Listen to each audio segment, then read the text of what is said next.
కాబట్టి ప్రియమైన వాళ్ళరా, ఇక్కడ ఉన్న ఈ ఇద్దరు దొంగల గురించి మనము ఈ సమయంలో మనం తెలుసుకుందాం. హల్లెలూయా.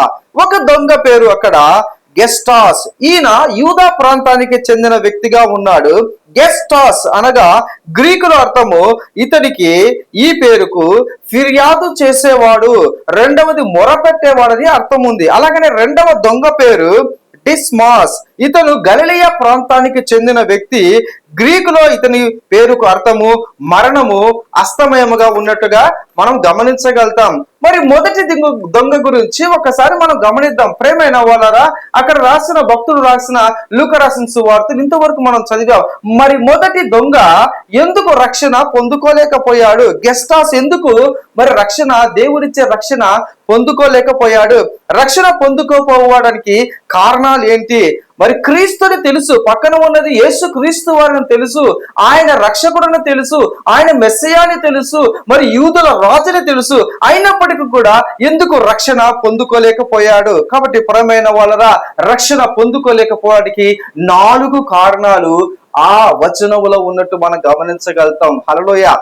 ఒక వచనాన్ని చూస్తే అక్కడ ఆ గెస్టాస్ అనే వ్యక్తి దేవుణ్ణి దూషిస్తూ ఉన్నాడు. రెండవది తన జీవితాన్ని పరిశీలన చేసుకోవడం లేదు. మూడవది సరిదిద్దుకొనుటకు ఇష్టపడడం లేదు. నాలుగవది యేసు క్రీస్తు వారి రక్షకుడుగా స్వీకరించుటకు ఏ మాత్రం కూడా సిద్ధపడడం లేదు. అంటే ఆ గెస్టాస్ అనే వ్యక్తి, ఆ దొంగ, మొదటి దొంగ ఏం చేస్తున్నాడంటే, ఆయన ఎడమ వైపున అంటే లెఫ్ట్ సైడ్ నే ఉన్నాడు, కానీ ప్రక్కనే ఉన్నాడు, కానీ యేసు క్రీస్తు వారిని తాత్కాలికమైన విషయాల గురించి, ఇప్పుడు ప్రజెంట్ రక్షించబడితే చాలు, ఈ మరణాన్ని తప్పించుకోగలిగితే చాలు అని చూస్తున్నాడు, కానీ శాశ్వతమైన మరణాన్ని నుంచి తప్పించుకోవడానికి ఆ వ్యక్తి చూడలేదు. హల్లెలూయా.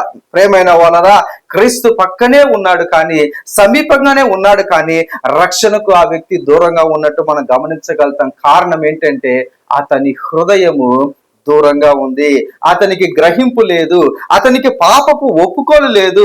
అతడు ఫిజికల్ గా రక్షణ చూస్తున్నాడు, కానీ స్పిరిచువల్ గా తన ఆత్మకు నిత్య రక్షణ కావాలని అతను ఆలోచించడం లేదు. ఒకవేళ ఈ స్థితిగతుల్లో, ఈ పరిస్థితుల్లో ఒకవేళ నువ్వు ఉంటే గన, ఎవరైనా చూస్తున్న వారు ఉంటే, దయచేసి మారు మనసు పొందాలని యేసుక్రీస్తు వారు ఈ మొదటి దొంగ ద్వారా నిన్ను నన్ను వేడుకుంటున్నట్టుగా మనం గమనించగలుగుతాం.